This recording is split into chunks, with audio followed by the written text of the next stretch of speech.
Hello, and welcome to another exciting episode of Talking Snacks, episode 13 of a gaming podcast.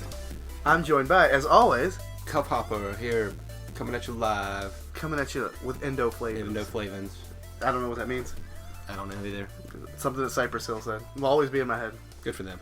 Yeah, for my, They Cypress killed it back in the 90s. They're still doing stuff. Yeah. I think we've done this before. We have. Yeah. Deja vu. Yeah. I don't know. I was thinking about something the other day. Mm-hmm. My intro that I do.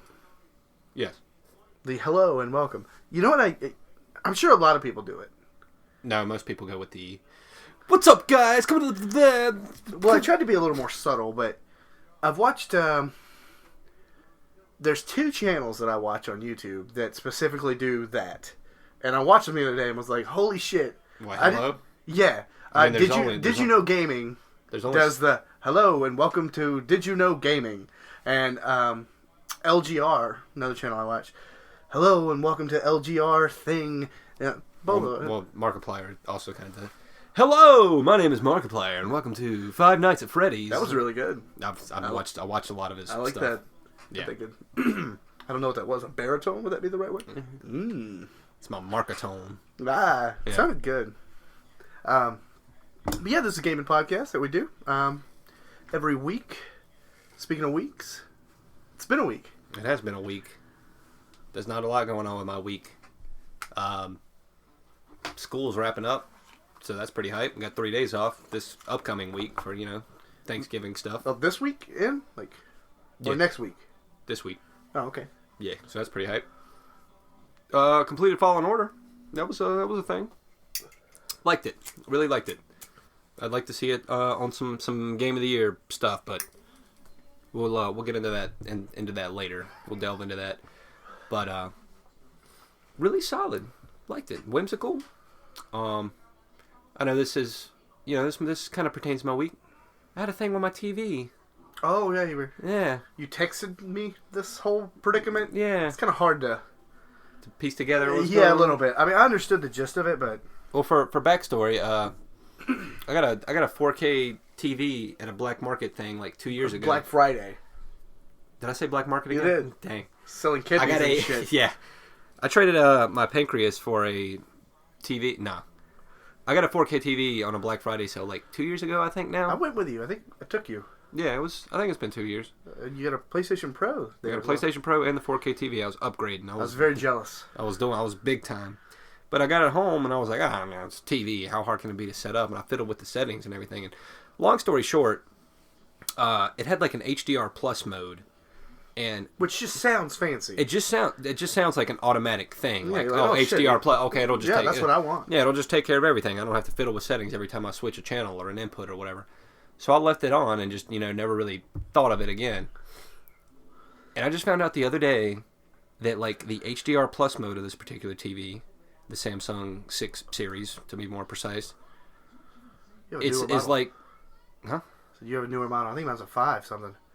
Well, I don't know the exact model number of it. All I know is it's a 6 series thing. I think the model numbers just depend on how big the TV is.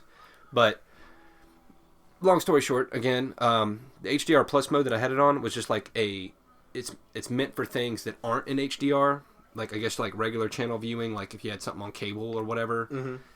And that on top of things that would normally be in HDR just muddled the quality. And as soon as I turned it off and just kind of fiddled around with the settings a little bit to have like standard HDR, complete difference.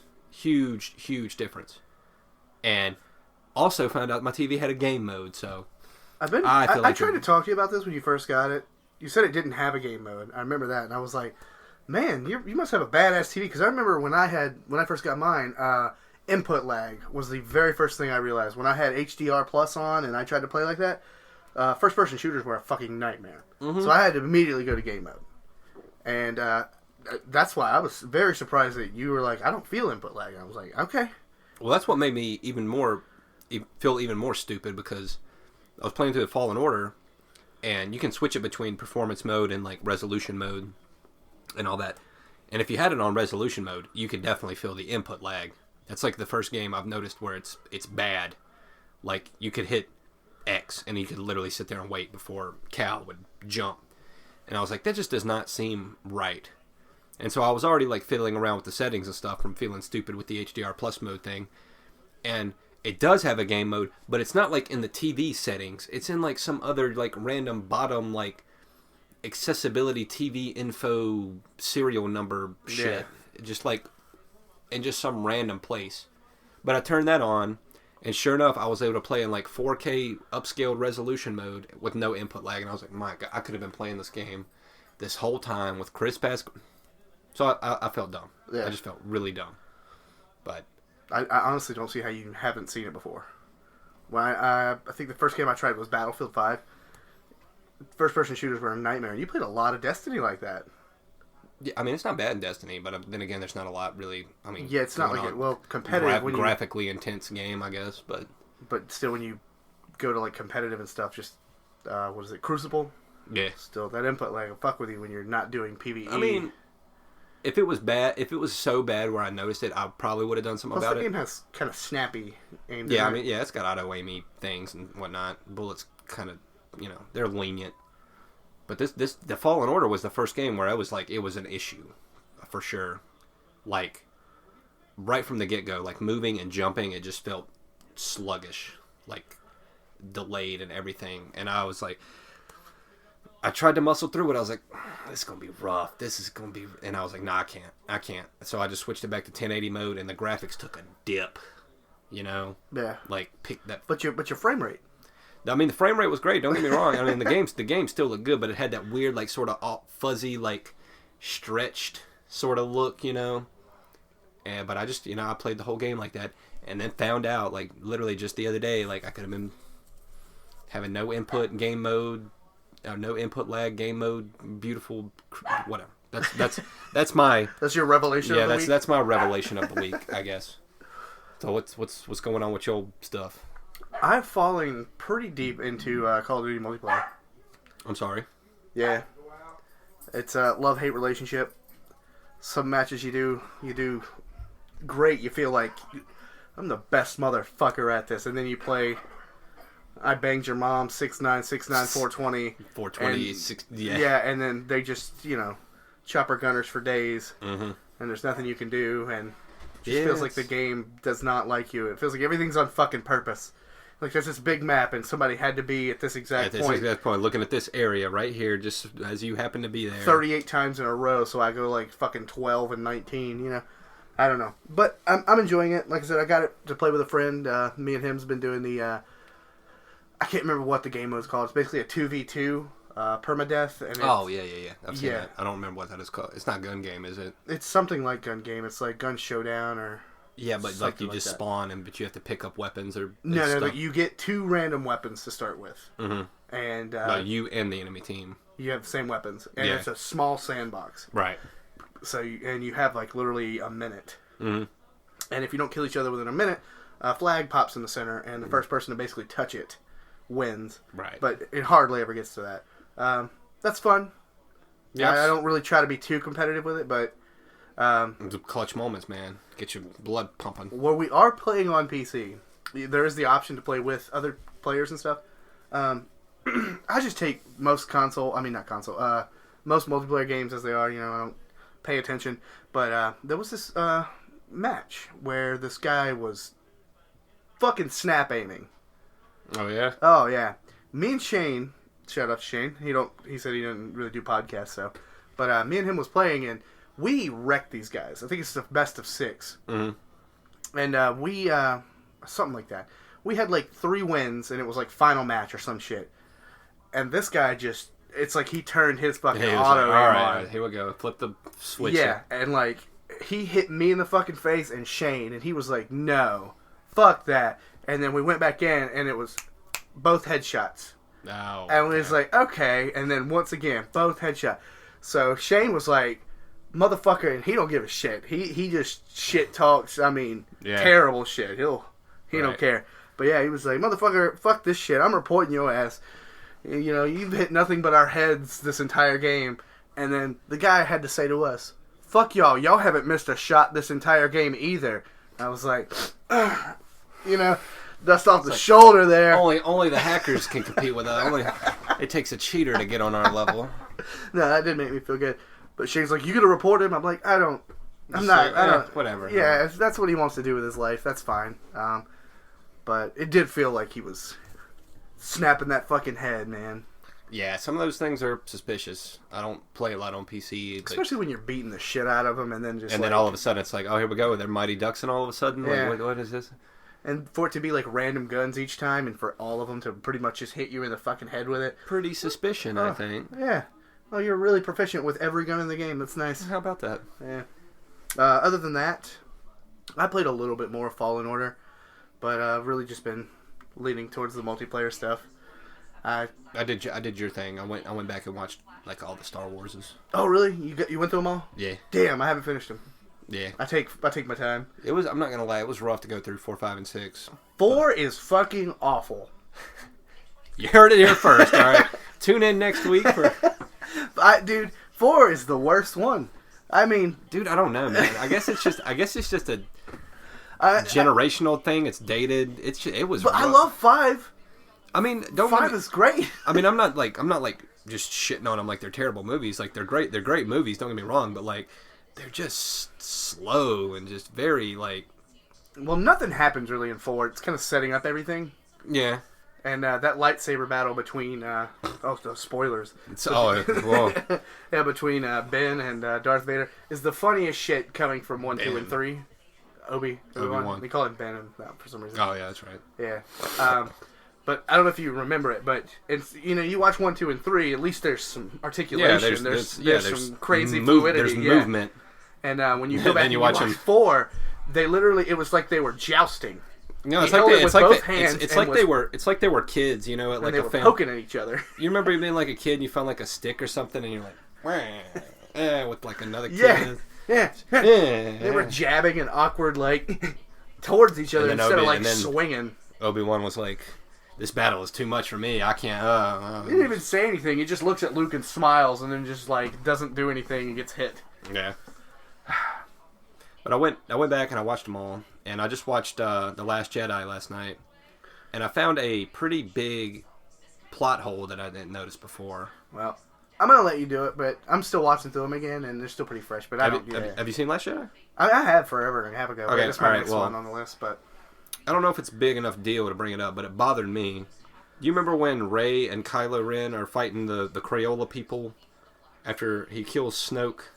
See, I'm not too well versed on the new ones, so. Well, basically, like, Rey meets up with Kylo Ren, and they're in front of the General or Emperor Snoke, whatever, and Kylo kills him because he's been shit-talking him the whole movie or whatever. I remember this part, Yeah, and then they fight off, like, the bodyguard guys. You think he might be good for a little bit. Yeah, you're like, okay, maybe they're gonna, to team up, maybe a little moral ambiguity going on there or whatever. And then, like, they try to talk each other out of their light versus dark kind of thing. And then they do this thing where they try to force pull the lightsaber to one another. And it's Luke's lightsaber, the blue one. Or, I'm sorry, Anakin's lightsaber, my bad. And they're both pulling on it. And then they, like, force pull it so hard that it snaps and, like, it blows up or whatever.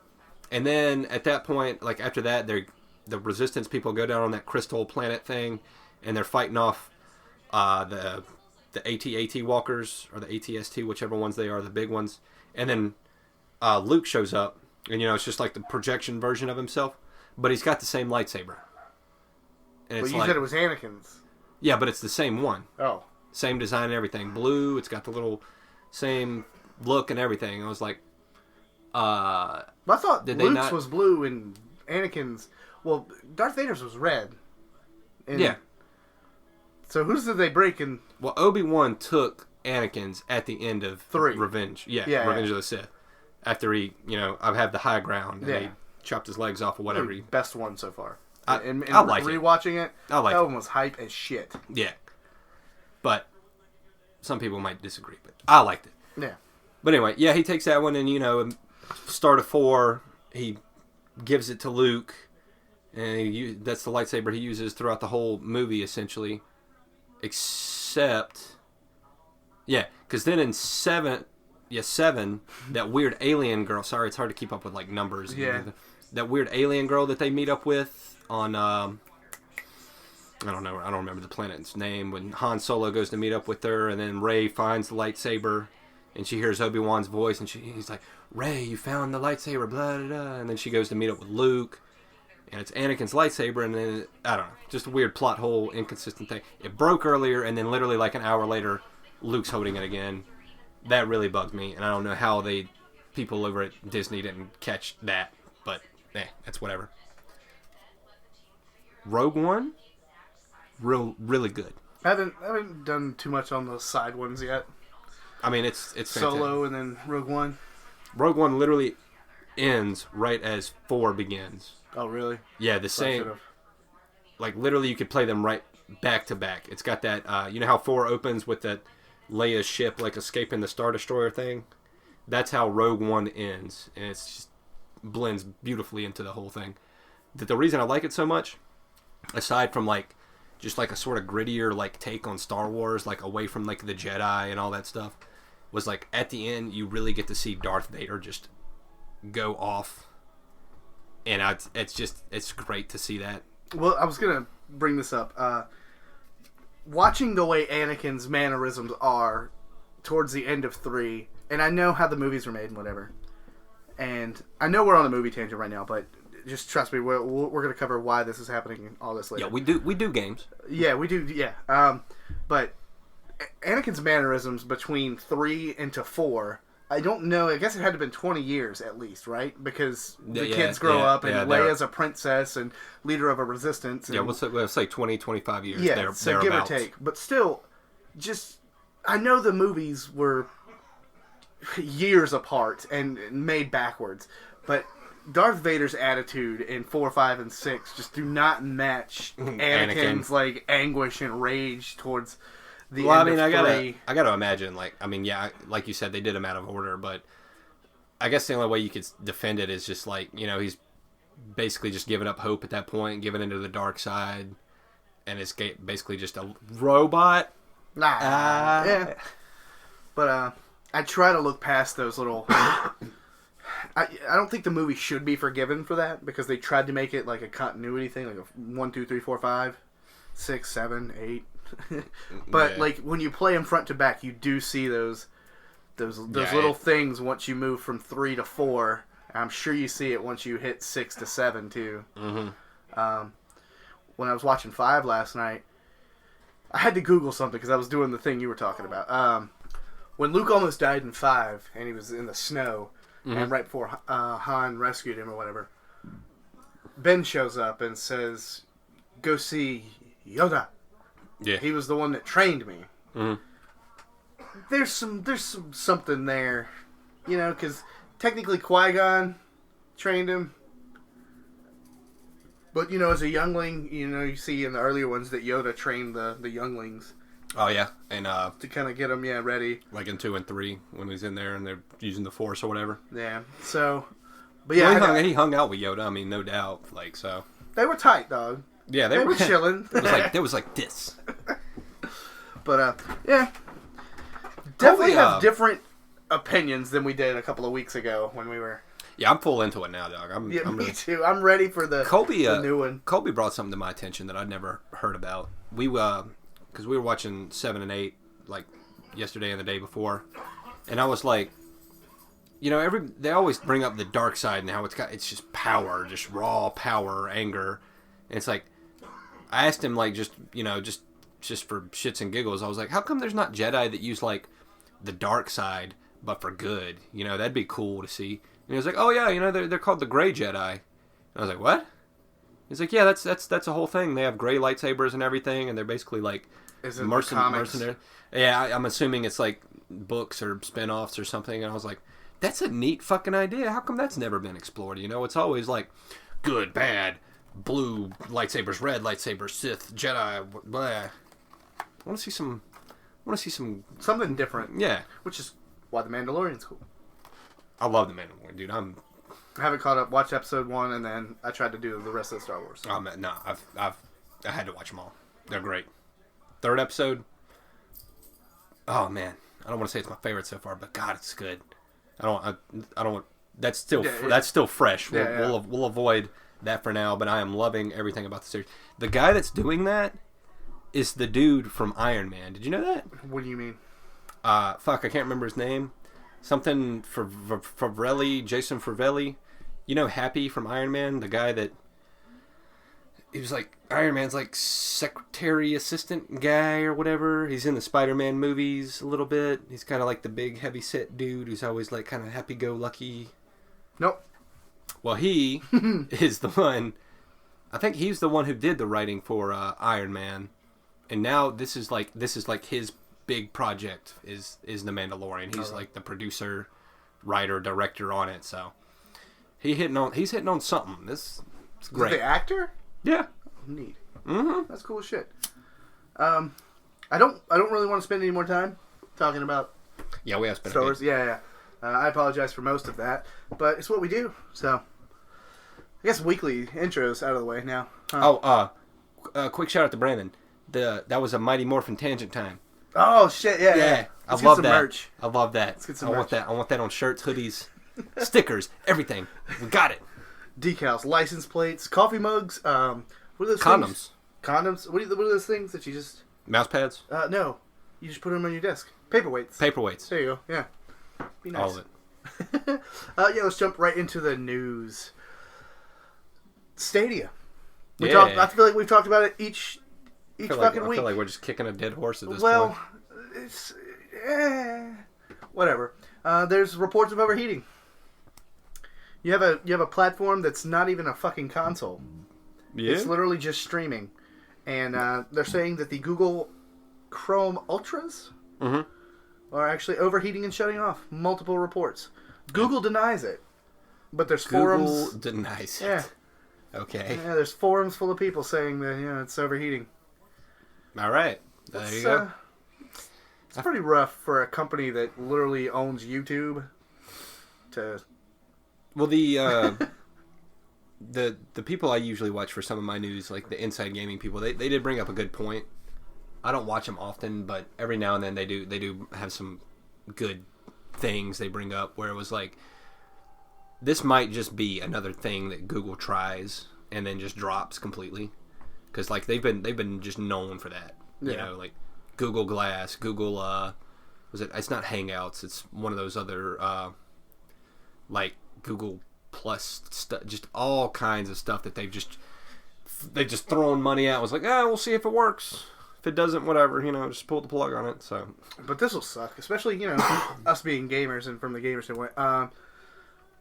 Brandon, bringing him back up, he was threw out a comment towards me earlier, which was asking about this fucking trash Stadia shit. So, is he on that same thing too? I'm not. I don't think we're there quite yet. It's totally. It's cool. It's cool as shit. I wish I could do it at work, but I don't want to pay money to log into a. I just don't think we're ready for it yet. Like consoles and PC, they've owned the shit for so long. And I'm not saying like streaming games isn't possible. I'm just saying like we need to work out the kinks a little bit more before we just we absolutely need like zero ping. Mm-hmm. Like that has to be a thing. You cannot expect me to buy a day one console and just experience input lag. Even though it's not it's not a console. It's not anything's fault. It's just infrastructure. Yeah. It's no one's fault. It's just designed and built around that element, which is garbage. I could not imagine paying I think it was $179 for the Founders Edition, and then getting it. And most people that got it day one aren't even getting their 4K. Most games are streaming in 1080, and the Founders were supposed to be day one 4K stream. So you got 4Ks, not even fucking streaming it. You got overheating, Google Chrome Ultras. Not looking great. Yeah, I don't know how much more evidence you need. Like, they're supposed to ship these things out in March or something. I thought it was. Well, I mean, this is already out, the Founders Edition. I know, but this is like the first wave of them, right? Soft launch, like everyone wants to call it. Yeah. So, I'm full on predicting, like, if they don't get their stuff together, this shit's just going to tank. There's nothing they can do. I know. It's just going to tank, and it's just going to be Everybody get FiberWire, and then you can play Stadia. But then then again, if it doesn't overheat. Yeah. Well, you can play it on PC and stuff. But then at that point, fuck does it matter? Yeah, upgrade your PC. Yeah, exactly. Yeah. One thing I was hoping I could borrow a fucking Xbox controller from somebody. Because I got invited to the xCloud beta. And people were saying good things about that, which is essentially the same fucking thing. But I don't know if I could use a... I just know I was supposed to use a Xbox One controller is what the beta told me. We'll just go hit up GameStop or something. Yeah, I don't have any extra cash. Get a pre-owned Xbox One controller. I tried my cousin next door. He only has one, and I was like, I don't want to take your only one. I just need it for like a day, just to have some initial impressions, especially for this. Test it out. Yeah. So I'd like to see how that would work. That way I could at least dip my toe into the streaming universe. But alas, all the games I own, I just did not have a Xbox One controller. I wish I could do it on PC. I don't see why that's not a thing. As long as it's streaming and coming through, what's the point? But they want you to do it on a phone. It has to be on a phone or a tablet with a controller hooked up to it. Oh, it's a cool concept. Yeah, apparently people are saying it works really well. I mean, that is pretty hype. Just carry a controller around with you, like I don't know, like travel bag or something. Airplane travel, whatever. If you travel a lot, just whip out your phone and boot up a controller, and there you go. You can play games. That's cool. Yeah. Anything in your Xbox library. Yeah. That's just pretty... stream it. Yeah, that is cool. Yeah, we're definitely stepping into some cool territory, some experimental Experimental stuff. is the real word. Yeah. If you want to be that guinea pig, it's just not for me. It's just not for me. That's what I'm saying. Yeah. I might be more interested, like, when all the kinks get worked out and it becomes, like, a solid thing. Like, I can totally see, like, a year from now, maybe 2, where it's just, they've got it down to a science, you know? Especially when 5G starts being more yeah. widespread and, you can actually use 5G because that's supposed to be... cream of the crop. Yeah.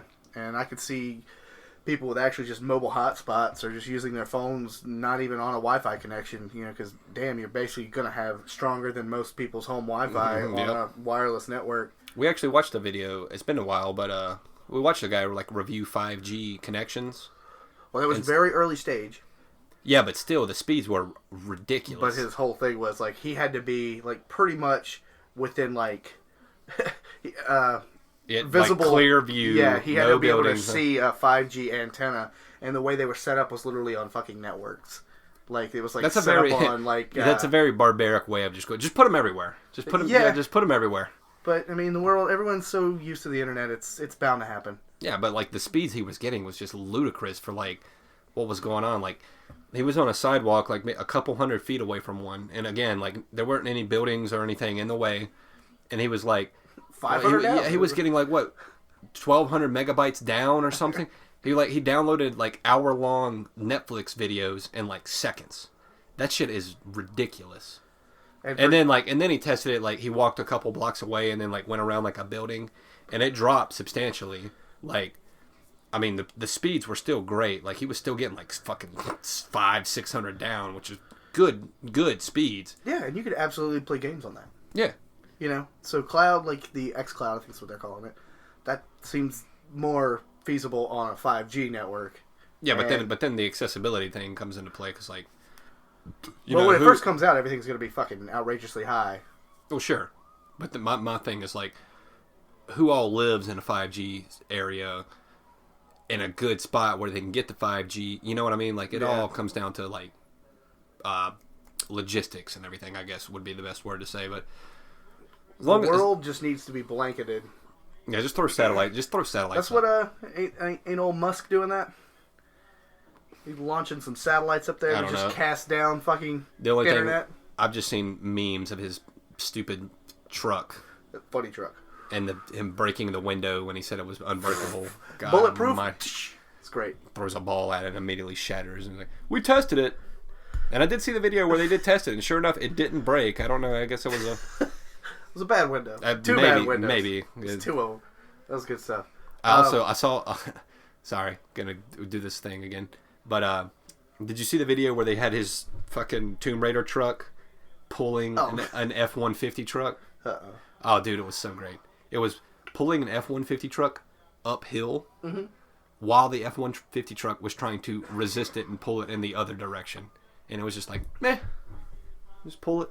That's crazy. Yeah, it was just burning rubber, spinning tires the whole way. It's like, that would be my main selling point. Fuck bulletproof windows or whatever. Like, what the kind of towing capacity is that? I work in like car parts place. You know, I do the whole.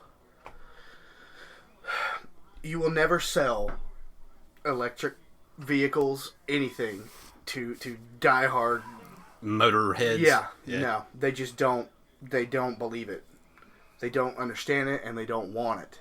There's a lot more torque in electric stuff. It doesn't. No, I don't know. I don't know the shit behind it, but I'm just like, it's green, it's motherfucking gas free. Charge it at home. It drives itself. In the coming years, I'm sure. Yeah. Oh, they don't trust that either. No, fuck that. It's wild. But I don't know if the truck drives itself, but that Tesla is full on. You seen the Pornhub video of the people fucking in the car? No, but that's hilarious. Yeah, dog. I seen like a test demo fucking probably about a year ago where the guy got in it and it went around a highway loop. It was like a 30-minute drive, and it literally merged lanes and avoided other cars, and he just sat there. But yeah, that's wild. Yeah, but it's a hard sell. But when the boomers are gone, boy, get back on that. I mean, there's some truth behind it, dude. I mean, when people stop following traditions that are so fucking old and silly a little bit, yeah, like they just won't embrace what. I can get that the future's scary and some of it's not tested, but you gotta give in a little bit. Fuck. Yeah, you gotta give some leeway, change things, you know. No, I want my gas powered. I don't want that shit made in China. Yeah, I work in a very country bumpkin car parts store. Give me a 1976 car that just melts That's the ozone. all they work on. That's all they fucking work on. Let me tell you about 70 Chevelles. I want something that melts the Antarctic with each gas press. Yeah. Let's move on down the list. I do want to get into this actually before we dive down into anything else that's not gaming related. Right. As we expressed last week, it's a lot of our good AAA games have came and went. So yeah, it's a dry spell for. Yeah. So we're. Do you think this is just making content for the sense of content? Well, right now? Yeah. I mean, yeah. A little bit. Isn't content all what? Well, I like to provide, somewhat informative info about games and stuff, but now with these coming weeks, not having, like, all the latest news, the latest gaming... dog, like, we looked up the list, like... Oh, yeah, we can get to the list. The list is awful. The games that come out this week are, like, very, very niche. Not even. Some of them are rehashed. There's like an SD Gundam game, a monster truck game. What was that other one? Gas Guzzlers. Like, I think it was literally called Gas Guzzlers. Very like B-rated games, I guess you would say. B-quality games. Like, aside from like Five Nights at Freddy's, I can't really remember. I think that's just a port. Yeah, which is just that's been there, done that at this point. Like, what we care about, Yeah. And if we don't care about it, then exactly we ain't covering it. Moving on, let's just skip to the Coppa real fast. Oh, yeah, okay. Yeah, I figured we could do that. All right, so yeah, this is pretty big. I don't know what the implications are going to be of this. There's already petitions going around for it, as you can probably imagine. But well, let's try to explain it for somebody that doesn't exactly know. Yeah, okay. So Coppa, as the acronym is, COPPA, which is the Children Online Privacy Protection Act, is I was looking stuff up for it. It's a weird thing that the FTC, the Federal Trade Commission, is targeting YouTube for. They redo it every 10 years, according to my understanding. And the reason... there's a lot to cover, so pardon me if I'm all over the place, but they're targeting YouTube because a lot of children use YouTube to watch stuff. Everything. YouTube is everywhere. Games, shows, music, whatever, you name it, Let's Plays, anything. And the reason they're targeting YouTube now, as opposed to like anything back in 2009, 2010, was like YouTube found like a loophole to get around it, where they said you have to be 13 to sign up for YouTube, you know, to make a channel or whatever, to, you know, like subscribe to stuff and everything. That was kind of like a little loophole that they bypassed. Well, now, since it's being like redone and everything, rewritten, amended and all that stuff, the FTC is saying, okay, no, that doesn't really work. So we're basically like dropping down like the fucking dictatorship, like court martial law-esque stuff. And essentially what this is doing is they're wanting to split YouTube into like two things, essentially. Kid-friendly and non-kid-friendly. But at the same time, even those don't make sense. Because if you market your channel as kid-friendly, immediately you're locked into that. Well, what I was hearing a lot about was when you... it was a lot to do with ads. And ads marketed towards children. That's the main thing. Yeah, ads marketed towards children. And if you have a video that would somehow fall into the category of a kid-friendly video, which the bullet points for you being a child-friendly video are ridiculous. Are astronomical. Yeah, like it's literally a dictionary full of just names, or not names, but titles. You know, what'd you send me earlier? Sports. Oh, dude, sports can be a thing. Video games, animation. There's buzzwords you can't use. You can't use like slang. You can't use like whatever, cool, funny. Things that would be very easy for a child to understand. Yeah. And, you know, I guess that would appeal to them. Even though the video itself could not be targeted towards kids at all.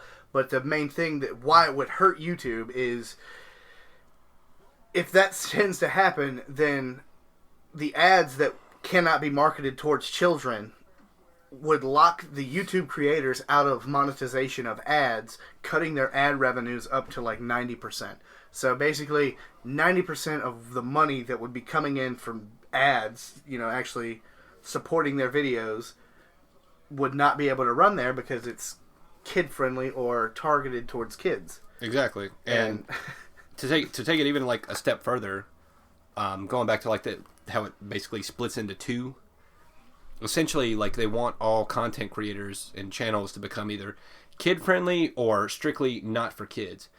And that's where the whole gray area comes into play. Because if you market your video not for kids, they still have like, I guess it's like algorithms or like NSA levels of like people watching, keeping up with it. And if they see anything that's targeted towards kids and your quote unquote not for kids video, then you get slapped with fines and, you know, like bans. I heard YouTube's having to pay, was the FTC? Mm-hmm. Like a good chunk of change. I'm sure to, you know, a big corporation like YouTube or Google. I think Google does own YouTube. It's nothing, but that's definitely gonna. Obviously, it is affecting or going to. I think when does it come into effect? January. The first of the year. Yeah, so it will affect everybody else, and it's scary. Especially, I don't want to throw us out there. We're not too heavy on content creation. We do this, you know, and I've been streaming a bit, but. For just us, I think we're okay. I mean, we talk about games, have buzzwords, but I mean, I think I think like in this, we're very low tier right now. That's what I'm saying. I think in this instance, you'll be fine because we're like under the radar, so to speak. The ones that I hate for it the most are like middle of the road people. Oh yeah, almost to like they have good YouTube status. And... Yeah, like they have enough of a following to where, you know, it's their living, but they're not like rich. Yeah. You know what I mean? Like they don't have like Patreons, or they might have Patreons, but they're not like fucking millionaires. You know what I'm saying? Yeah. Like they don't stream once a day to make. Yeah. Somehow they've been able to like get up a good enough following to make just enough ad revenue, just enough like Patreon money to where they can. This is my job. Okay, I can live comfortably now. You know, like the people like PewDiePies and Markipliers and all them stuff. Even if YouTube gets shut down. Yeah, they'll be fine. Completely fine. They'll be fine, money, probably. But people who have been doing it for like 10 years at this point, who have like a sort of small, you know, relative, small kind of base of fans that kind of carry them. We're talking like, what, 100,000 probably? That's a lot to like an up-and-comer, but in the grand scheme of things, that's nothing. Mm-hmm. You know? So those people, you take 90% of ad revenues out of a 10,000. I mean, yeah, I mean it's gonna hurt. It's gonna hurt people. It's gonna hurt a lot. It's gonna hurt if it happens the way that everyone's talking about. I don't think it will. I think there's. I think there's just a lot of hype. It's scary. This is what happens when you try to police the internet. I think bad shit is. Let's talk about a motherfucking riot. I don't mean bad shit as in like, you know, fucking deaths or whatever coming out of it, but I don't think this is gonna go through like they want it to. And honestly, I'm surprised like Anonymous or Legion hasn't like stepped in at this point. Where have they been for 10 years at this point? I mean, they did some stuff a few years ago with what the fuck was it?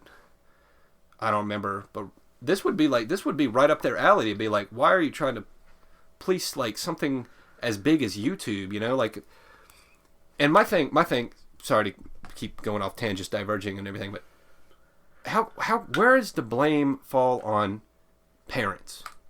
You know what I mean? Yeah, no, it doesn't. Is that just not a thing anymore? No. We got violent video games, bullying, and everything has a rating for the most part. There's ratings everywhere. Most YouTube videos have a thing that if you're not signed in, you have to click. Yeah, you have exactly. to sign in. This is not intended for, you know, whatever. Sign in and do your thing. So they just bypass that whole parental thing and just say, oh yeah, we're just gonna shut all this down. We're just gonna dictatorship everything. And if you haven't seen it, there's a great video that kind of it's very satirical as this guy does, but there's a fantastic video by Terminal Montage called something about Coppa that basically like just shows like I guess what they would be looking for in a non-kid friendly aspect of YouTube, and it essentially just boils down to just a black and white like block talking to another block of just mundane, boring, no music, no colors, because all this stuff is like keywords and everything that gets searched. Like, it's just ridiculous. If you're an animator, if you're a Let's Player, a reviewer, basically any kind of gaming thing, you're targeted. You're targeted, that essentially, because like the things that they're looking for are just ridiculous. To just if you would have told me that they were trying to do this, I would have thought it was like a bad April Fool's joke. But it's like, it's for real. You can't have vibrant colors. You can't have animation to a certain extent. You can't have pets, I think was a fucking thing in there somehow or another.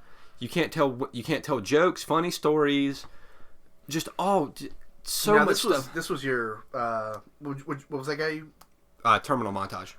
That's the guy that does all the funny kind of Smash Bros. Yeah, funny little crudely animated things. But there's actually I know you say you don't watch it much, but Game Theory, Matt Pat, pretty well known. He actually has a very informative it's a pretty long video, 20-minute long, and he actually, when he does the couch thing, you know he's talking about something serious. Mm-hmm. He doesn't have any graphics or anything. He sits on a fucking couch with a piece of paper, and he's like, it's one of these again. Yeah. And it's literally, he explains this in great detail, as he does. And one of the main points not a main point, but one of the interesting facts that he brought up was the people that are trying to pass this, or did pass this law, are older people, of course, that do not own cell phones. I don't know. For real? Yeah. The CEO or whoever had to go up to the FTC, talk to these people, and was like, well, you know how you use your phone? No. She said most of them did not own a cell phone. So they did not understand how social media, how any of the internet actually worked. But they're governing it. So you take that for what it is. What does that do for you? It's just this is fucking Huxley's Brave New World coming to light. Why do people like that get to just dictate what? Yeah, they have no idea, but yeah. It's wild, man. I don't know.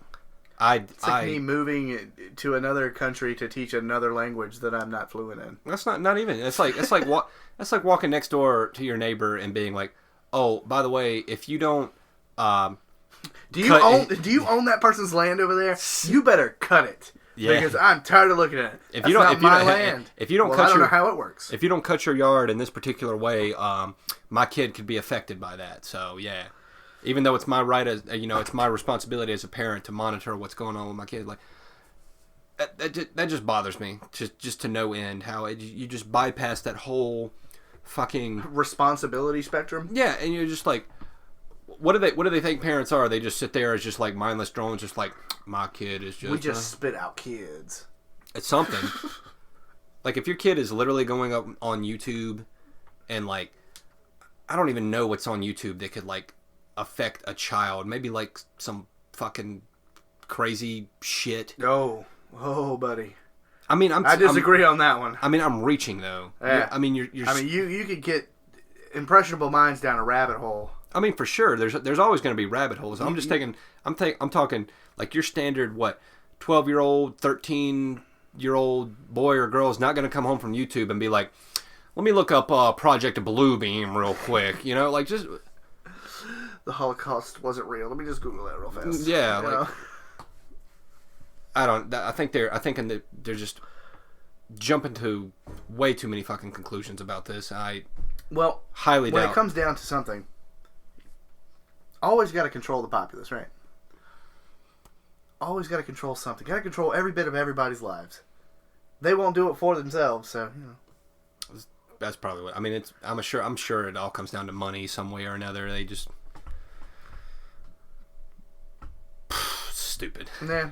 I hope none of my favorite creators get, affected by it, as I'm sure most people do.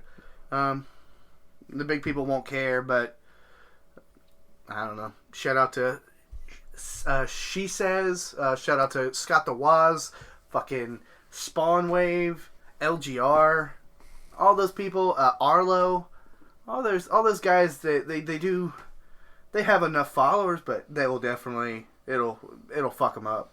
Yeah. That's why I said earlier. In their fucking YouTube quote career. That's why I'm saying that those are the people that's going to hurt the most. Like those kind of middle of the road people where they have just enough money where they can do this comfortably, but this right here is just going to like hurt them. And I'm not trying to play devil's advocate here and be like, oh, they don't have real jobs, blah. It's like they kind of do, man. Like they entertain, people and shit. Like.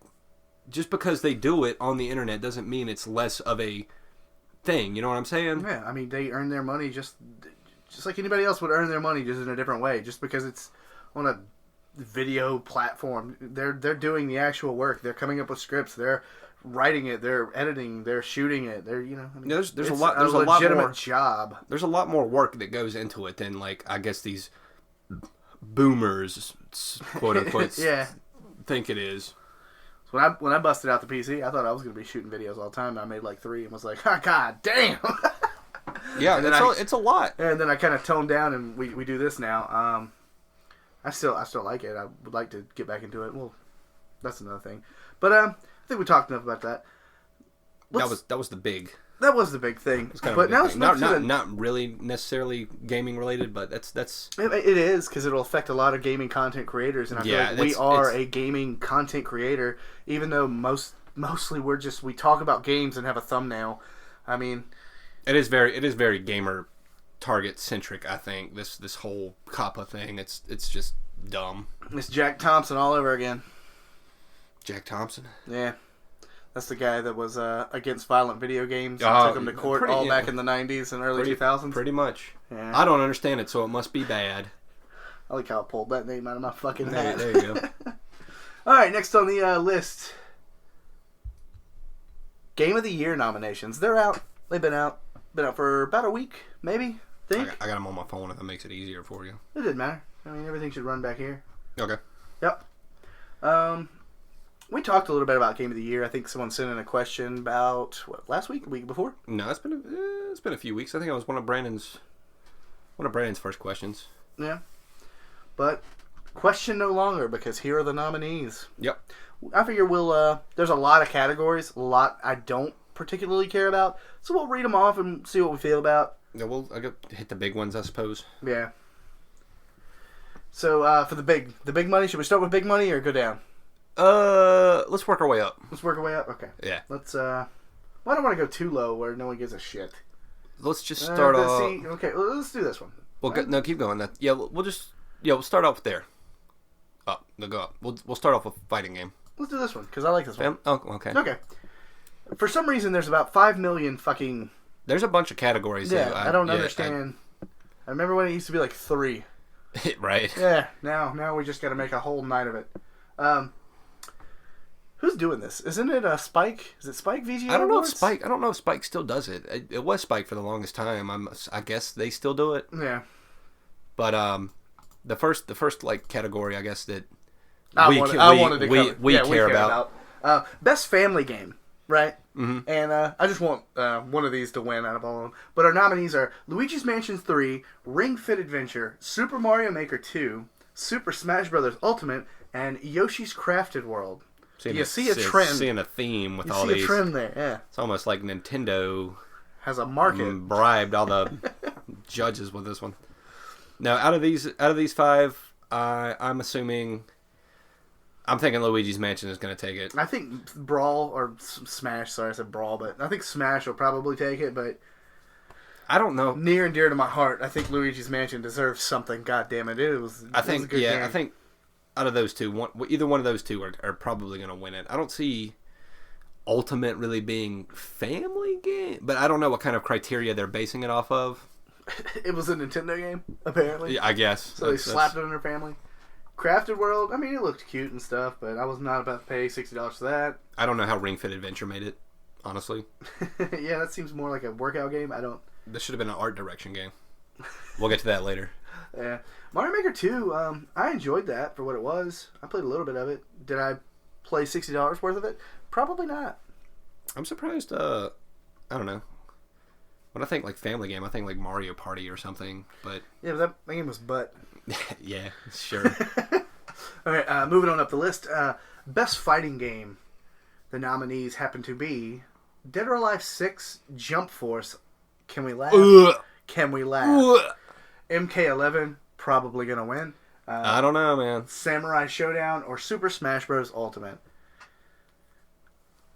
I see MK11, but that's just me. Wait, how is Ultimate on this list? It's a fighting game. I thought it came out last year. It did, but it's had updates.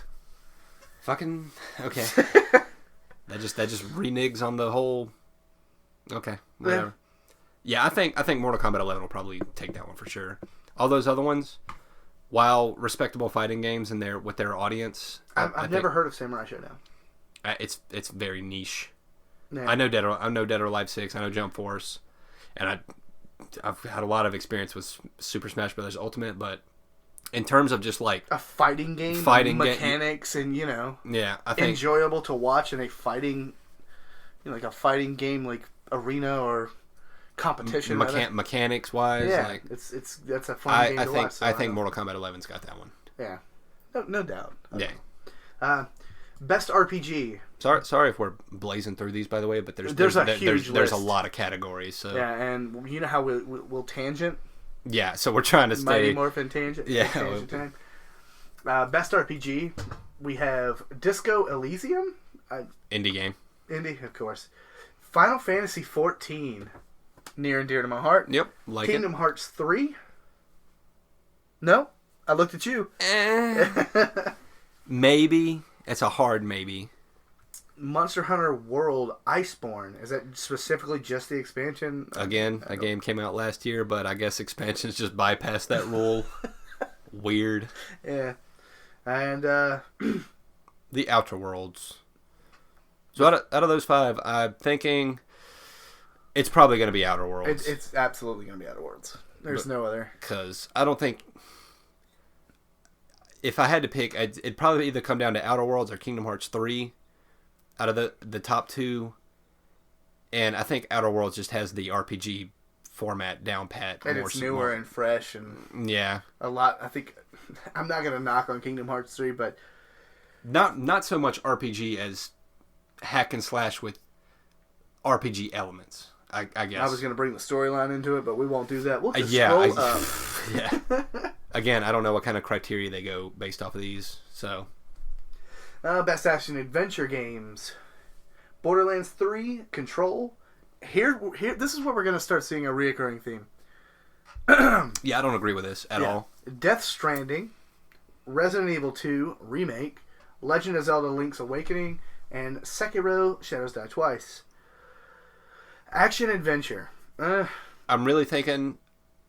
I'm with you. We talked about this a little bit earlier. I'm really hoping Resident Evil 2 just wins something. Oh yeah, and if it has a chance, I think this is it. I think action adventure. I guess.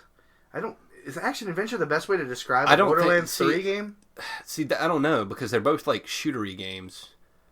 I would think if it's action adventure, out of the ones that are on here, I'm thinking either like Link's Awakening. Yeah, because at least it's an explorable area. I just don't want Death Stranding to win anything. I mean, it'll probably win. It's gonna win something because boy, this is a reoccurring thing. Yeah, when we get to the ones that it'll win, we'll tell you. But because there's some wild categories.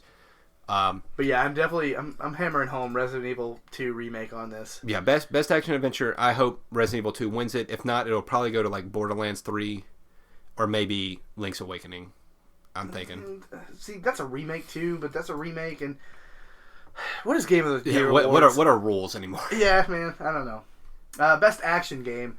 Not to be confused with best action adventure game. Yeah, Apex Legends, Astral Chain, Call of Duty: Modern Warfare, 2019, Devil May Cry 5, Gears 5, Metro Exodus. They should have just not put anything else on this list because Call of Duty was actually like spelled out and stuff, so it wins. I think that's all it had to do to win. Yep. As soon as Call was put on there, they should have just stopped. So that's probably going to win. What I would want to win, I bought Modern Warfare and I haven't played the campaign yet, and I don't know if that matters. Does that matter for an action game? I don't know. Look at Apex. It's not it's a multiplayer only. So Call of Duty will probably win it, but it would be neat to see Metro Exodus win it, just to have like an underdog sort of thing, come out. Yeah. That game kind of like flew under the radar, like it wasn't really talked about. Most of the Metros are like that though, but the diehards are there. They know. Yeah. Solid games. I like them. Gears 5 was okay. I like the multiplayer. I could see it winning for its multiplayer, but it won't because Call of Duty's on there. Yeah, that's pretty much just like a landslide. Best VR game: Asgard's Wrath, Blood and Trust, Beat Saber, and No Man's Sky, and Trover Saves the Universe. Yeah, it's out of those, it's definitely either going to come down to Beat Saber or the Dan Harmon Trover Saves the Universe. I think the Dan Harmon thing is just going to win because Dan Harmon. Because of hype and memes and stuff. Yep. Yeah. But see, you see this reoccurring trend of like hype. No, well, or like hype in it, but like how disheartened we are because of. We just know. Like it's not even about the best game. It's not even about like the best action adventure. It just comes down to like. There's a lot of money and hype. Yeah. And it kind of makes you sad. This one. This is where it kind of gets a little more interesting, more like not so much cut and dry. I think. Yeah. Best community support. So I mean, I guess you kind of think about that a little bit. This is a little bit more open-ended. I don't know what they mean by like community, but I'm guessing like interaction with the developers and stuff, maybe like player to developers. Yeah. All right, and the nominees: Apex Legends, Destiny 2, Final Fantasy 14, Fortnite, and Rainbow Six Siege. I think Fortnite will win the shit out of this. There's no competition. I think Fortnite will probably win, but again, everything on here are solid choices. Yeah. I think. Well, except Siege. I don't think Siege and the developers I don't think community and the... Well, see, I don't know. I don't know how close the back and forth is between them. I'm just happy to see it on a list. Really? Well, Siege? Yeah. Yeah. Well, it's on another one that I would appreciate it on. Right. Yeah. But that's a really neat category, and I'm kind of interested to see like what ends up taking that. It'll probably be Fortnite. Yeah, but I hope at least they give like a definition or like a description of what the hell that means. What I think of it is streamers, honestly, and support of like Oh, I didn't even think about that. Yeah, because your community. Who's your big community when it comes to like Fortnite? Ooh. You have like 500 streamers, and they're all big names, and that's true. They pull in the audience, and they're probably your big shot callers. I don't even want to talk about this one.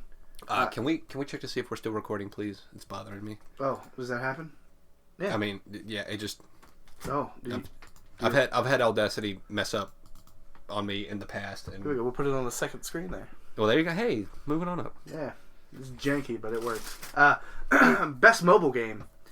I don't even give a shit about this list. I really don't know any of these. Yeah, Call of Duty Mobile, Grindstone, Sayonara, Wild Hearts, Sky, Children of Light, and What the Golf? I hope What the Golf wins just because of its name. Yeah. But it'll probably be Call of Duty. Yeah, it'll definitely be Call of Duty because I think it was the highest grossing multiplayer mobile game. Damn, it beat out all like those weird anime Chinese games where they literally impressive. Yeah, I mean it's Call of Duty. Well, Best indie game. Baba Is You. If you know what that is. No, I did. Kudos. Disco Elysium, Katana Zero, Outer Wilds, and Untitled Goose Game. Yeah, I'm hoping that's the one. It's got to be that one. Yeah, that one made a lot of fanfare when it was coming out. There was a lot of waves that came out when that game released. Yeah, the goose is loose, baby, and it's winning best indie game. Mm-hmm. That's what I say. Now this is the category where I was wanting to talk about Rainbow Six Siege. Well, see now, like this is the exact same fucking games as best community support. It's literally copy and paste. It is. But best ongoing game, Apex, Destiny 2, Final Fantasy 14, Fortnite, and Rainbow Six Siege. I would love for Final Fantasy 14 to win it. Me too, because as the title suggests, ongoing, that's the game I went back to the most, probably. Oh, yeah. Like we said in one of the podcasts, at least once a year, got to get to Final Fantasy 14. Yeah. And have I hopped back on Apex? Yeah. Siege? Yeah. But nowhere near like the dedication that it is when I go back to 14. But I think that's an MMO thing. Yeah, 14 rolls around like the plague. It rears its head once a year. You deal with it for a month or so, and then you milk all the content for what it's worth, and then you move on to something else. Not dissing it. No. I mean, it's just that's the MMO lifestyle. Yeah, that's the MMO thing. Yeah, you burn through all the stuff, and then you have the content. I mean, see, it's great though because you let the year build up. Yeah. And then by the time you come back to it, you got a lot of content to kind of... Mm-hmm. And I like to, most of the time, pay attention to the story. I got to that point in one of the later expansions where I actually pay attention to everything. Oh, yeah. I used to just burn through it, but then... Same. But I think it was incoherent. Stormblood, that's where I was really like... All right, it's Realm Reborn didn't make any sense. Story time. Yeah. Let's just be honest. I don't understand what this is supposed to be. I guess something that made like a cultural impact or artistic impact? Maybe. Games for impact. End quote. Concrete Genie. Gris? That was that arcade game. I don't know. Or not arcade. Art game. I don't know if you remember that. Yeah, the one where he was like sliding around almost Jet Set Radio-esque or something. Yeah, and he painted like Epic Mickey-like things. Yeah. Gris or Grease? I don't know how to say that. Kind Words, sorry. Life is Strange 2 and Sea of Solitude. Boy, throw a dart. Yeah, the only two I know are Concrete Genie and Life is Strange 2. And again, Life is Strange 2 did that thing where it weaseled in because of an episodic DLC, whatever stuff. I don't know any of those games. I think Life is Strange will probably take it. Again, I don't know what the criteria for games for impact are. Maybe controversial stuff. Maybe. Yeah. But my money's probably on Life is Strange 2. What we're currently Googling something? I was looking at the next nomination thing, Best Performance. And Laura Bailey, the name kind of clicked in my head as something. And nothing's really just standing out to me. So well, she's kind of a big deal. Yeah, was she not on G4 back in the day? No. Who am I thinking? You're thinking of Layla Kaylee. Or Candace Bailey. Candace Bailey, there you go. Okay, yeah. Sorry. Anyway, let's continue. Best performance, voice acting, I guess, roles. Or acting in general nowadays with the capture. Yeah, with mocap and all that good jazz. Ashley Birch as Pravarti from The Outer Worlds. Courtney Hope as Jesse Faden, Control. Laura Bailey as Kate Diaz, Gears 5. Man, I'm sorry. Here we go. Mads Mikkelsen. There you go. As Cliff in Death Stranding. Matthew Portea? Close. Good. Sounds good to me. Dr. Casper, Darling in Control, and Norman Reedus with a fetus as Sam Porter Bridges, Death Stranding. No doubt that it's going to be Norman Reedus. This is one of the ones where when we said earlier Death Stranding is going to win some shit. This is going to be one of the ones. Yeah, and it won't even be because he did a good job. It'll literally just be because hype. He's Norman Reedus and everybody knows him. Nobody knows who Matthew, whatever, or Mads, whatever, Laura Bailey, Courtney Hope. I'm sorry for those people. I'm sure they did great jobs in their roles. I liked Kate in Gears 5. She, it was decent, but there's nothing they can do now. Mm. So that's just going to be one of those hype things. Norman Reedus has definitely got that. For sure. Best audio design. Call of Duty Modern Warfare, Control, Death Stranding, Gears 5, Resident Evil 2, and Sekiro: Shadows Die Twice. Yeah, I don't know what they're looking for with this one. Probably I would love to see Resident Evil 2 win it just for that. I think atmosphere, if you wear headphones and stuff with that game, it's really good. Atmosphere, ambience. I think Sekiro definitely has a shot maybe, with this. Maybe. Because that game, they always have hype music. Well, music, yeah, but the sounds, man, like, it really made those battles. It made you actually feel really, really engaged when you were deflecting and getting hit, and every little bit of that made that game. The ka-chings and the... Oh, when you actually got them hits and you heard those sounds. But no, we brought it up earlier. The Gears 5 sounds the... Yeah. So. Like smashing a watermelon. Right. Just for a Nasher sound. Who knows? So yeah, that's a toss-up. I don't know where that one could go, honestly. What is audio in Death Stranding? Yeah, because if I'm not mistaken, this is the best audio design category. I think there's another one for musical score, so I don't want to get them mixed up. So I don't know. Honestly, I don't know which one that one could go to. I think the bottom two. I think Resident Evil or Sekiro. That's going to be... Okay. I want Resident Evil just because I want it to win something. And this seems like it could take the audio. Yeah. Best score music. So Yep, right there, literally. Cadence of Hyrule, Death Stranding, DMC 5, Devil May Cry 5, sorry. Kingdom Hearts 3. Sayonara, Wild Hearts. There you go. Thanks, buddy. Yep. I didn't want to butcher it. You took Japanese. I did. Honestly, I'm not really one that pays attention to music in games. But I know you know. Sorry, let me exhale. I know you know the Devil May Cry theme song. Oh, well, I mean, yeah.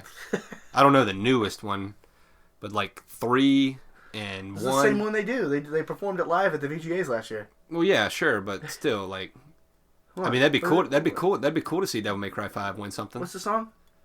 The time has come, and so have I. No, but the one in this game is pull my devil trigger. All these thoughts running through my head. So we'll see how far that carries them. That'd be neat to see them win, but again, don't really have I think Cadence of Hyrule, even though I didn't play it, I know exactly what the soundtrack is. It's Legend of Zelda remixed into like a chip tune, almost like a dubstep-y thing. Mm-hmm. I don't want, maybe not dubstep, maybe EDM. So I think that should win. Big distinction between those two categories. Well, one's more bass heavy, one's just kind of electronic dance. Yeah. Not a lot of bass. Just diving real deep into the subgenres. I guess. Yep. But yeah, my vote would go to Cadence of Hyrule because I love every fucking song to do with Zelda. So they are some good songs, no doubt. Yeah. It would be. I'm gonna give mine to Devil May Cry 5 just because it'd be neat to see that win something. So. Yeah. Here we go with art direction. Best art direction. Control, Death Stranding, Gris. I'm gonna let you say it every time. Sayonara, Wild Hearts. Sekiro: Shadows Die Twice. The Legend of Zelda: Link's Awakening. And immediately we just Death Stranding's gonna win this. But because it came from the mind of a guy who was fucking shroomed out on psilocybin and DMT and LSD. He hung out with Joe Rogan one day, and now he made this game. Yeah, and so I don't know what the criteria for best art direction is. I don't know what that means, but Death Stranding is literally just it's a Kojima game, so it's fucking it's out there. It's nuts. So, but in terms of art direction, I mean, it's literally just your standard realistic graphics, just almost photorealism. I feel like just from the title alone of that category, best art direction, I think they're looking more into like symbolisms and metaphors and all that English 101 bullshit. So like, out of the ones, well, if it goes with that terminology, then probably Death Stranding, because it's a vague story of shadow monsters and baby fetuses and time travel and Cthulhu monsters and just whatever. Sprinkle it all in. Who needs to make sense of it? But my vote would go towards Link's Awakening, because I love the little chibi, remaster they did. Everything looks cute and adorable and colorful. I mean, again, I don't have a clear winner on this one. I like to see Sekiro win something. It hasn't been a clear winner on really any of the previous ones. Yeah. Best narrative: A Plague Tale, Innocence, Control, Death Stranding, Disco Elysium, The Outer Worlds. I think The Outer Worlds. The Outer Worlds is gonna. Yeah, I think The Outer Worlds might take this one. Story wise, it's very. Well, it makes sense. It's and you can make choices, and it does things happen in the way that you choose for them to, kind of. It does make sense. That is a good selling point for that category. And I don't want to bring up another YouTuber's video, but I haven't played Death Stranding, but everything that I've heard or read about the game is there's one big cutscene at the start of the game, and then once you do 40 hours of fetch quests, walking, and there's another cutscene, and it's all kind of subjective to what you experienced and the dialogue, and there's no real clear depiction of anything. So like any Kojima game, basically. Yeah. Go from point A to point B, cutscenes at the beginning and end, and whatever happens in between is just meh. And connect the dots yourself. Well, I don't want to say meh, and throw it out the waste. I mean, it's good solid gameplay. I don't know, like Death Stranding. I'm talking like Metal Gear Solid wise. Yeah. You go from like this point to this point. There's a cutscene thing, whatever. So, yeah. But this is that reoccurring thing of Death Stranding just being put on everything for it's gonna. Why? It's on these last couple ones because we're rounding out the list. It's in all of them basically. But best narrative, my vote's going to Outer Worlds. Yeah, I mean that's the obvious choice to me. Satirical, sci-fi, Brave New World-esque themes, all about it. So next we have best game direction: Control, Death Stranding, Resident Evil 2, Sekiro: Shadows Die Twice, The Outer Worlds. Now we had a little. We researched this a little bit earlier just to kind of... Yeah, we couldn't really figure out what that meant, best game direction. Maybe it means best game directing, like the director of the game? I think that would be more... Well, it would have the director of the game as opposed to the game. So yeah, this is another vague category. And again, it's a lot of repeats, ones we've listed before. Kojima's probably going to win it with Death Stranding, I think. I don't know I don't know what they're looking for in best game direction. Yeah, I don't understand. Even I did a little Googling just to try to see if we could come up with the best thing. Couldn't make sense of it. Yeah. So. I didn't want to spend 20 minutes trying to figure out one category of a, 40-piece list here. But here we are at the big one. Mm-hmm. The big cheese. Official Game of the Year: Control, Death Stranding, Super Smash Bros. Ultimate, Resident Evil 2, Sekiro: Shadows Die Twice, The Outer Worlds. This is where it gets complicated. Yep. Well, let's go ahead and say Death Stranding's gonna win. No, I don't think so. You don't think so? I don't think so. And I think it'll just take it home.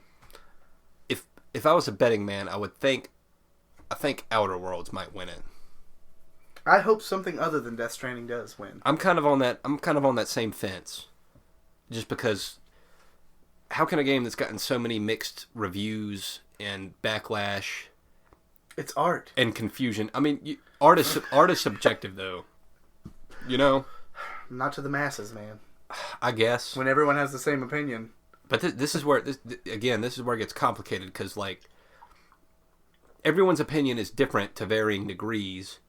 But when you reach a whole consensus about something, there's got to be some kind of underlying truth there, right? Not necessarily, but kind of. It seems, it should be like that. But... Yeah, I mean, theoretically, it should be like that. But out of the 6, I don't really see Ultimate winning it. No, Super Smash Brothers. I don't know why it's on this list. Why is it even on this list? Because of reasons. I don't know. Yeah, Game of the Year. The game came out at the end of last year, right? Honestly, I'm surprised Call of Duty's not on here. But I'm glad at the same time. I think it'll probably come down to Outer Worlds, Death Stranding, or Resident Evil 2. And boy, I hope Resident Evil 2 takes it. Dude, it would make my day if Resident Evil 2 or Outer Worlds won it. Just as like, not so much a middle finger to Kojima, but it's just like more of like just a message. You know what I mean? Yeah.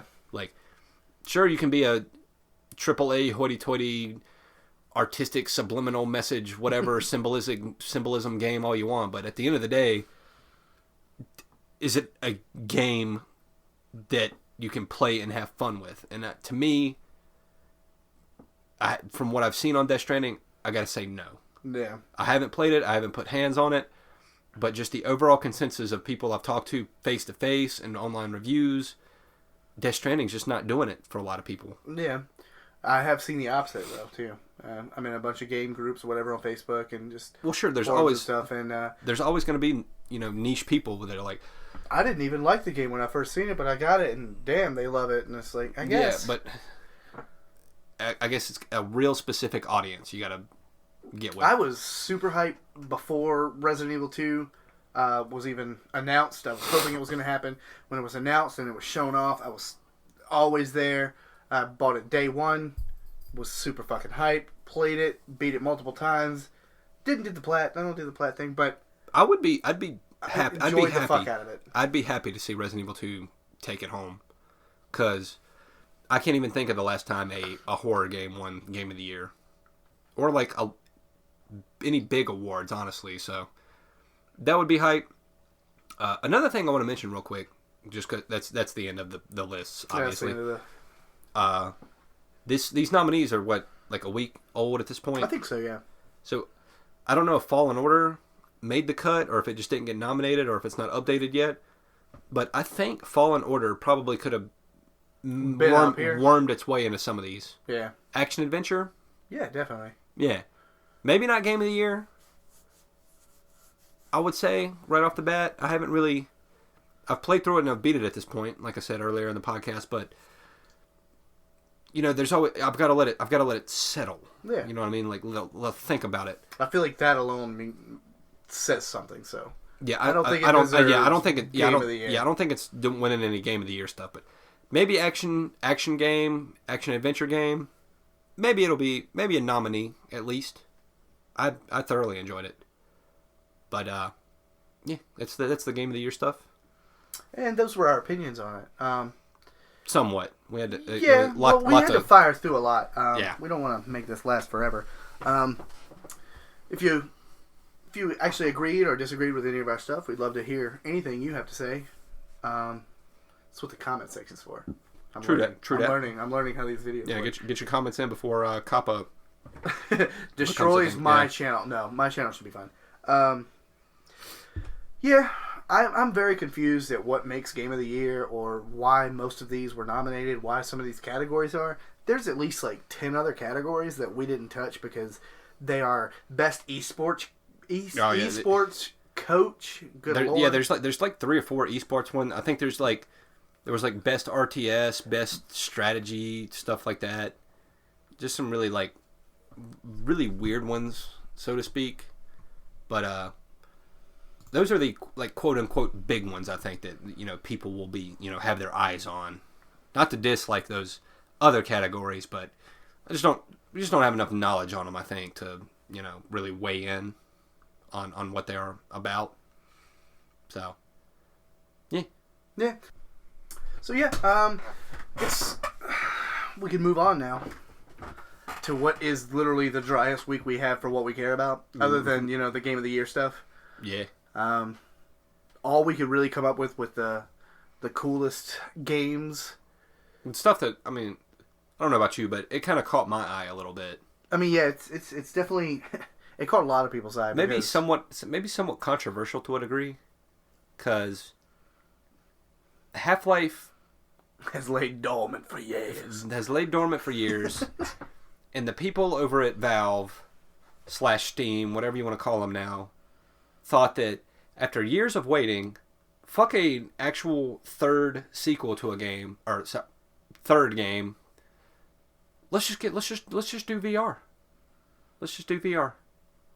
So they're releasing Half-Life Alyx, which is a VR game, and it looks goddamn good. It looks good. It does. But the controversy behind it is unsettling, but it's to be expected at this point, I think.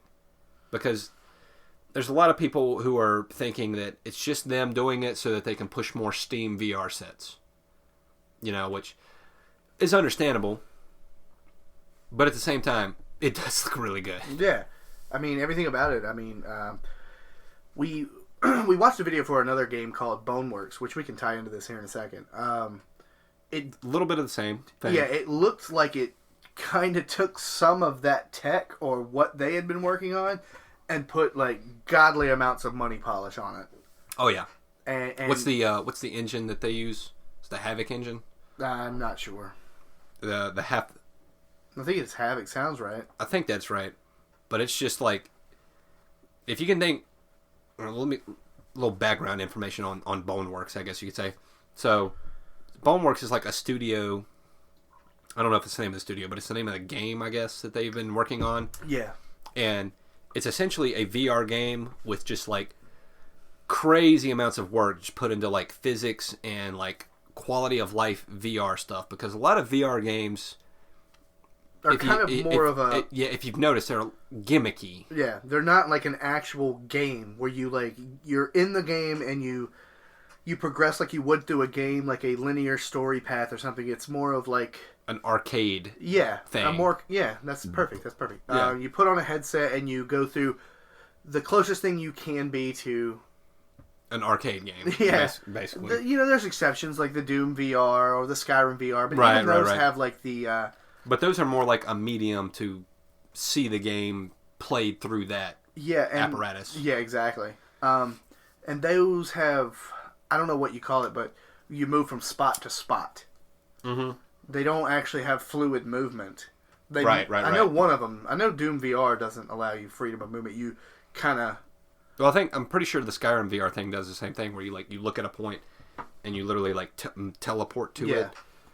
But that has something to do with motion sickness or something like that. That doesn't make sense to me. But I know that this game seems to have a full start.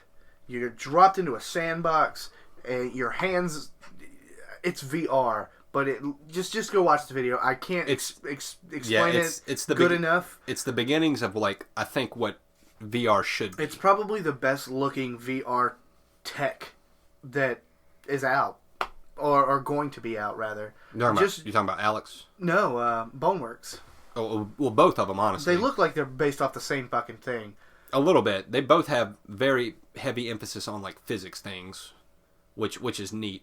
I will say definitely go watch the trailer so you can see more of what we're getting at. But go watch the extended I'm not sure what it was called, but the extended Boneworks early dev trailer thing. Right, with where they actually got talk hands about on and stuff, and they give random people the headset, and they're like, "Don't play it like you would VR. Play it like you're there." And they're like, "What do you mean?" And they're like, "Just do that." And they pick it up, and there's the control binds and stuff you got to get used to. But he looks over at a gun, and they kind of have implemented force powers, which is kind of like a quality of life thing for VR. That way you don't have to stumble, fumble, whatever. Mm-hmm. He looks at a gun and force pulls it from his location, which is badass. Not only is it quality of life, but it's cool as shit. Yeah. Pulls it to him, and then he, does the VR thing where he looks at it, and he actually manually loads it, manually cocks it, shoots it, slings it. I mean, this sounds just stupid. This sounds like I'm just explaining a VR game, but Go watch it. You'll understand what I mean. Like, it is very, very impressive. The physics behind it are not just an arcade VR game. Yeah, because there's plenty of games where you can do all those things, but the level of like detail that they've put into like just the physics alone, I think makes these two games we're talking about like set us the most impressive. One of the most impressive things to me was the crowbar. I think they were using the Vibe, which has it's got like finger sensey grips. Yeah. And he was holding the crowbar in one hand and lightly grasping it with the other and tilting it. And the hand that was holding less pressure on it, it would slide through that one, and it would kind of hold to the one that he put more pressure on. So it was like a touch sensitive thing with just like an interaction on an object, and that's just crazy. And it's just in the game. That's not like a feature that's like in every fucking object. Yeah, that's interactable with everything. Yeah, yeah. And even like delving even deeper into that, like there's like crates and things, you can like manually lift them up, push them, like everything is very physics based. And even like if Boneworks, the thing we've been talking about, is like a tech sorry, bronchitis, still fighting that. If the Boneworks thing is like a tech demo aspect, I think the Half-Life Alyx thing is like really stepping into that realm, because they've got a trailer out for it. It's only like a minute and a half, I think, and you can really see that they just put everything into that just whole.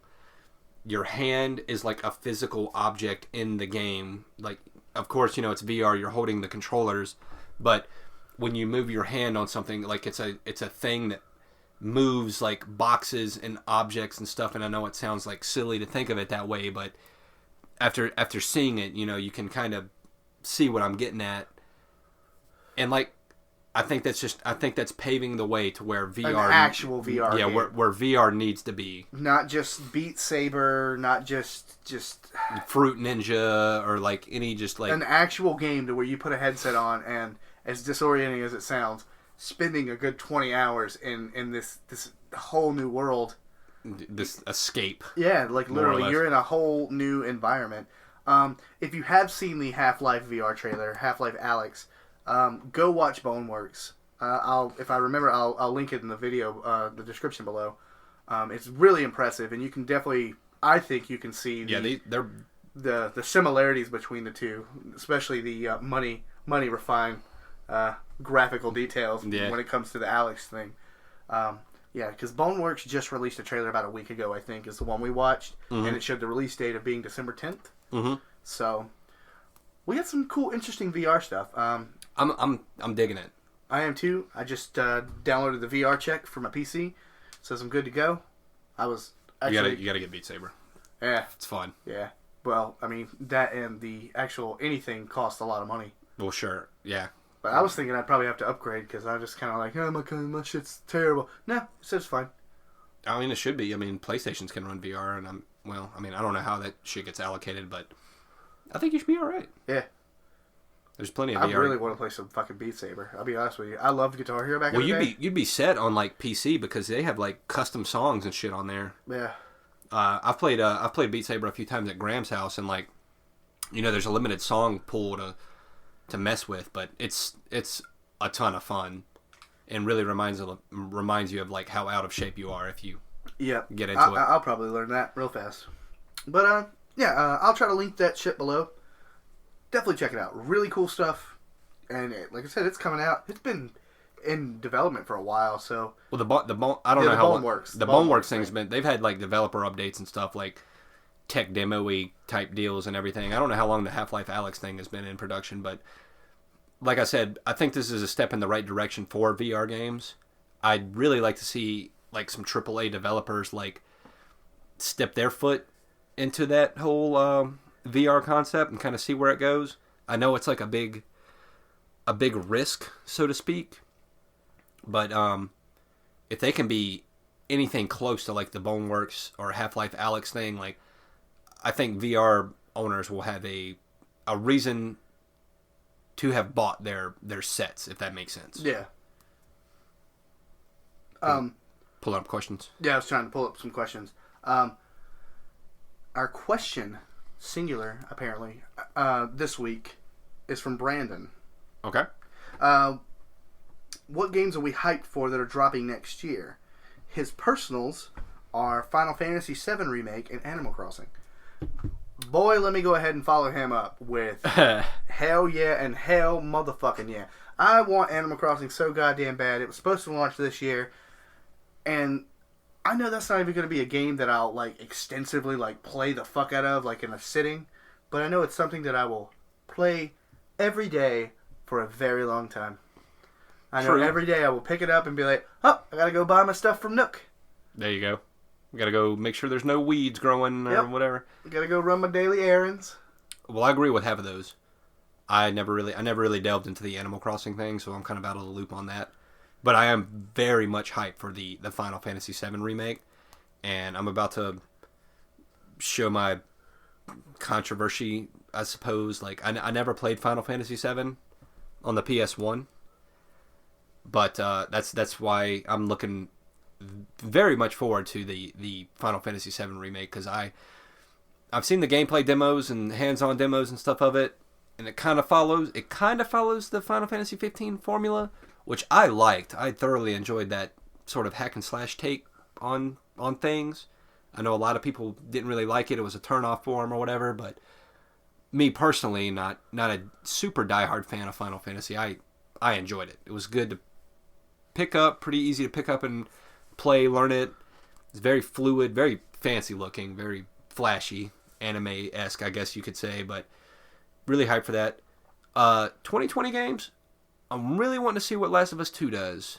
Yeah, I mean, I feel like that's a given for most people, not only for hype, you know, because that game is going to get... Yeah, we'll that's going to be one of those Death Stranding-esque things where everybody's going to just love it, regardless. Well, see, that's the thing, though, because I don't think everybody loves Death Stranding. Well, before it was released, everyone was very much on board of the bandwagon. And that's how we are now. And Last of Us 1, I was a huge fan. Loved the story. Loved the gameplay. I know there's a little controversy with you in there, but I think that's less of gameplay and more of... I don't know, how would you say it? How would you want to say it? Of what? Sorry, I'm... Your opinion of the story take of Last of Us. Story-wise, it's okay. Because I know we've had some... that's where it sits with me. Interesting debates when it comes to Last of Us 1. Yeah. And I don't want to... I mean, we're already kind of time-wise looking alright, but Last of Us is a very, very solid game. Very good game. But that's it, in my opinion. The story is very passable. It's been done before, if you really want to delve down into the nitty-gritty.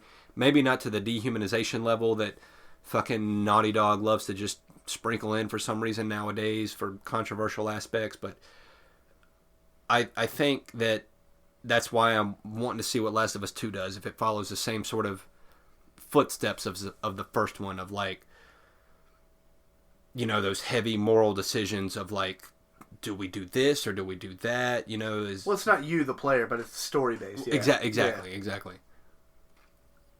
But other 2020s, Cyberpunk, I'm really wanting to see where that goes, because as we get closer and closer to its release date, it's kind of the, what do you call it?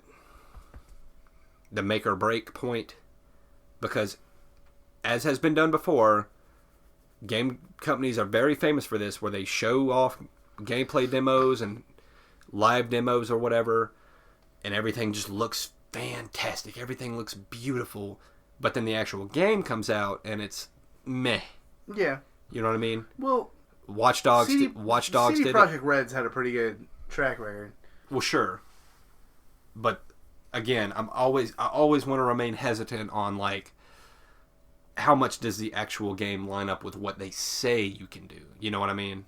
Like, look at the No Man's Sky fiasco for Exhibit A. Yeah, well, they somewhat fix it, I guess. As somewhat. Yeah. 2 years later.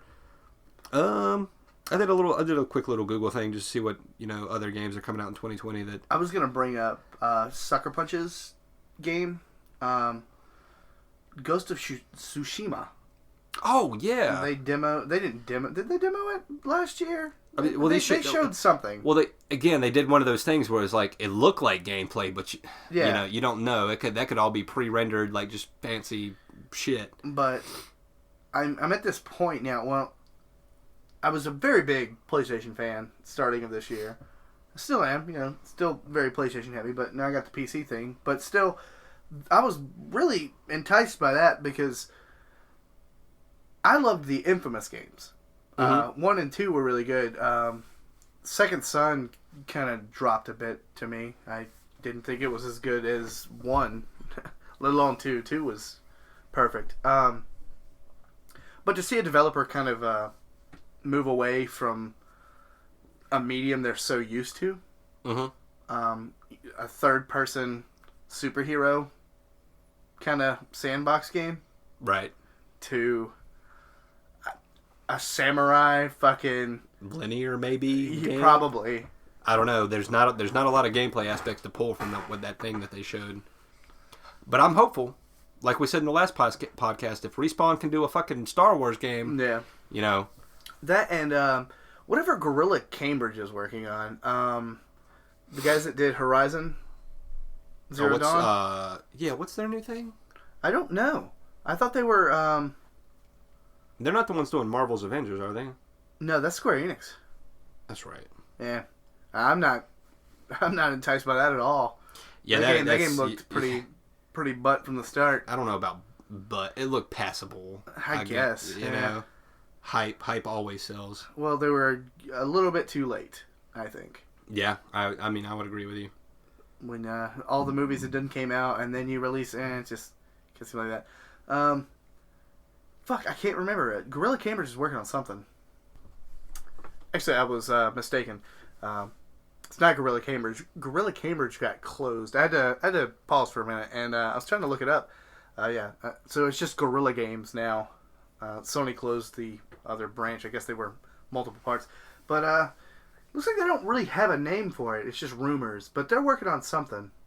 And I always enjoyed the Killzones 3 and Shadowfall. Yeah, the Shadowfall. I thought that was Insomniac. No, that's what? Guerrilla Games.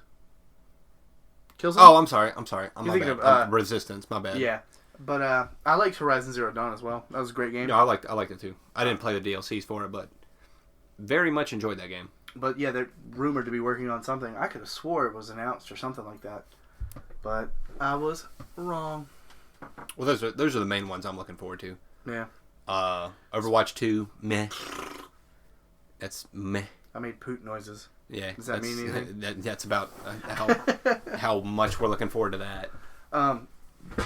You did bring up in Resistance. Sony acquired Insomniac Games over this year. Yeah. Oh yeah. That means all their IPs pretty much belong to Sony, even Sunset Overdrive, which is really cool to me. Please, Sony, please, goddamn, if anybody from Sony ever listens to this, all I want is a new Resistance game. Don't reboot it. Your lore, your backstories is all great. What do you mean? What do you care? You're a PC guy now. No, I'll go back. Oh yeah? Yeah. Can I get one of those? Nope. Okay. But yeah, please bring back the Resistance. There's no reason it got killed off the way it did. I understand Insomniac had big shoes to fill, and they had to move on to the shitty game they did, Fuse.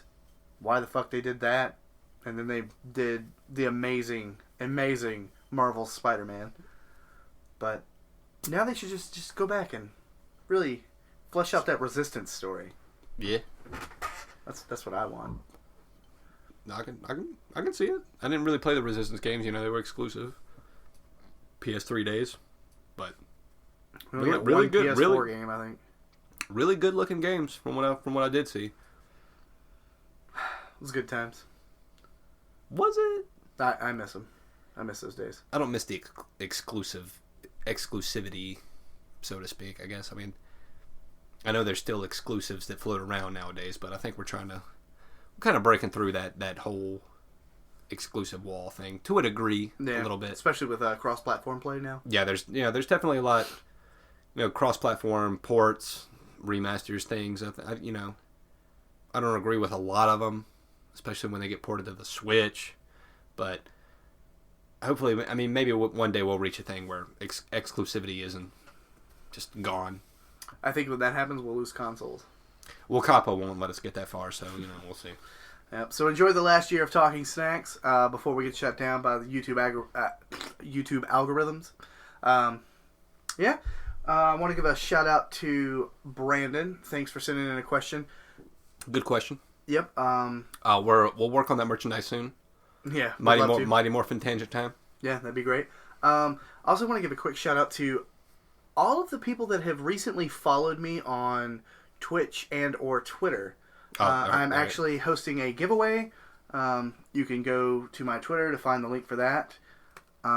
Giving away a free Google Home Mini. All you got to do is, like and follow most of my pages. Trying to get the publicity out there, share it around. Throw this podcast wherever I can. I think we do a good job at what we do. I think that we can gather an audience. I think I just need to try a little harder than what I've been doing, other than just putting up things. So if you, the audience, would like to share a little more, not putting it on you, just saying. But there's incentive out there. So doing the giveaways, streaming a little bit, just trying to get the name out there, Absolutely. I'd love for more people to come and send in questions and... Get this man a capture card. No, I give a shit about that. I'd love to be a podcaster that people listen to. I think we have a formula. I think it works. Then we can charge $2,000 for shots or whatever the fuck Kind of Funny Kind of Funny did, yeah. On stream. No. But, we'll do that for $1. Hell yeah, shit. I bet we won't. Yeah. But this has been episode 13 of Talking Snacks, a gaming podcast. And, thank you guys for tuning in.